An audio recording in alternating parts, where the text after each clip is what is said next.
as folks are listening, they might say, hold on, my organization doesn't have a strategy. What is he talking about? So you said, interesting, that every organization that's of a decent size, I know you could have a person who's, like a mad scientist live in a laboratory who starts a company. He might have no strategy. But any company that's an ongoing concern, you said, has some kind of strategy. And I'm imagining you're saying, even if it's not written down, there's a strategy there somewhere. Well, how do you respond to someone who says, my company doesn't have a strategy? What would you say to them? And they might be at any level. They could be an executive, they could be a manager, but they might say, no, mine doesn't. How would you explain what you said to them so that they could have a Yes, clue as to what it really means? very good point. So, depending on who you talk to in the organization, they might not be cognizant or aware of the existence of a strategy.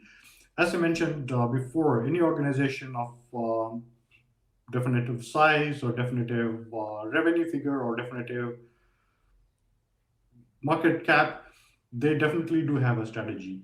So when somebody says that they don't have a strategy, the problem might be that they are not aware of the existence of a strategy, or the strategy documents have not been formalized and federated to their employees, which is another problem. It's a problem of a different kind. It's more about strategy communication and involving the necessary stakeholders in the strategy formulation, execution, and implementation processes.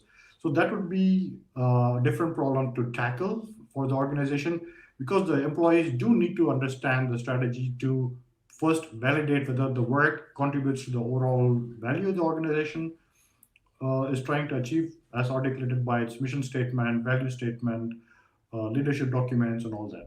So that would be the first part. The second part is when you are looking at the frontline employees, having a good understanding of the strategy would definitely enable them and empower them to deliver more value to their customers, which has its effects in terms of brand equity, brand recall, customer satisfaction, repeat purchases, customer lifetime value, which lead to the lagging indicator, which is the financial performance of the organization. So, in my view, strategy is not just the remit of senior executives and boards, but rather strategy needs to be federated down to the organization, to the front level employees, to you.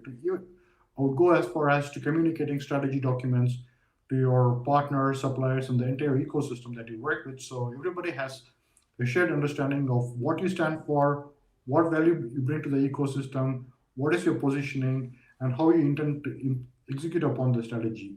And giving this clarity would not only enable a tighter integration of your entire ecosystem that includes your shareholders and other stakeholders, but Mhm. also help you build a support network where you have a place and this ecosystem supports your activities, as well as you supporting the ecosystem. So